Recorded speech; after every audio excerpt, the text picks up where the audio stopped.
Hi, I'm Lucas. As Mike just introduced, I'm from Birkenhead, but I actually live in Myanmar, which is where I'm streaming live from, which shows the reach of the WoW festival, even in lockdown.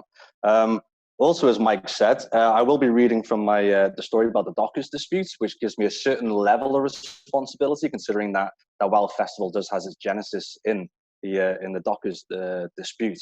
I hope I've done the Dockers justice, and I think maybe that's what all the contributors to this anthology probably feel, that they've done the best that they can to represent exactly what happened in all these protests that have been dated back over 2,000 years. So I'm going to be reading a short section. It's starting roughly at the beginning. It's set somewhere in the North American continent in 1995. "I fucking hate heights," Peter Pan muttered.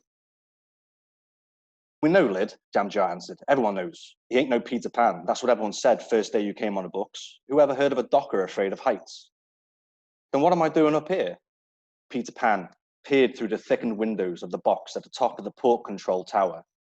Still booms leered over the wharf below, though neither men could see the cradle lines and hooks as a curtain of sleet crossed over them.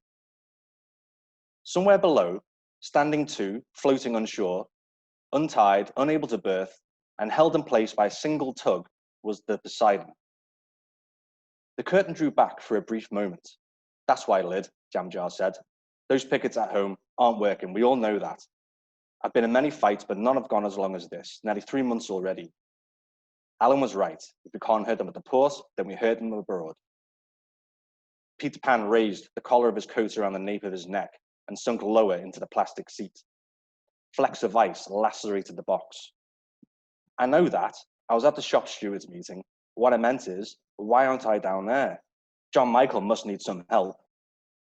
He knows what he's doing. Like he said last night, pick up the gear, line up for the muster, go through the gates, don't say a word, get up the control tower.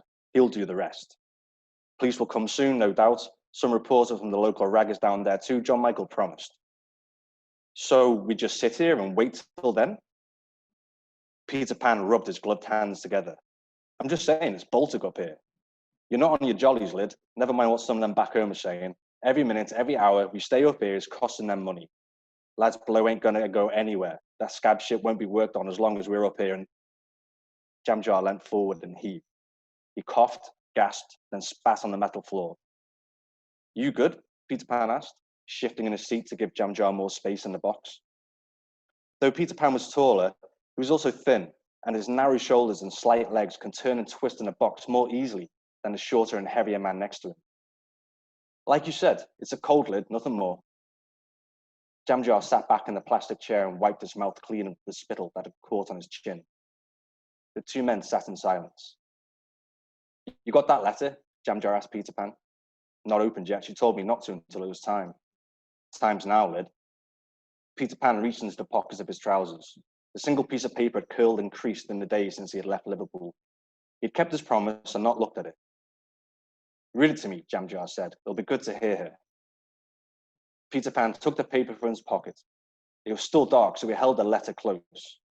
He thought, just for a moment, that she was there with him, somehow, in the way the paper was folded, as small as possible, 5 times or more, so that it couldn't unfurl accidentally, just as her notes to him at school had been. He peeled apart the layers one by one, and Lynn came again, quicker this time, until a wind, having skulked till now, suddenly tore her away. "Read it, Lid." "I know you haven't gone yet, but we already miss you. Christmas won't be the same. Sharm will ask for you. I don't know what to tell her. She is young. Some are saying we shouldn't say anything, but she learned to read between the lines before she learned to read. She knows something is different. This is why you are there. Don't forget that, for her and us. I don't know what to do. You have gone and I'm here. I can't just sit here. Look after him. He's not as strong as he thinks. This is not like before when he was younger. Look after him and yourself." Peter Pan folded the paper and slipped it back into his pocket. Jamjar closed his eyes.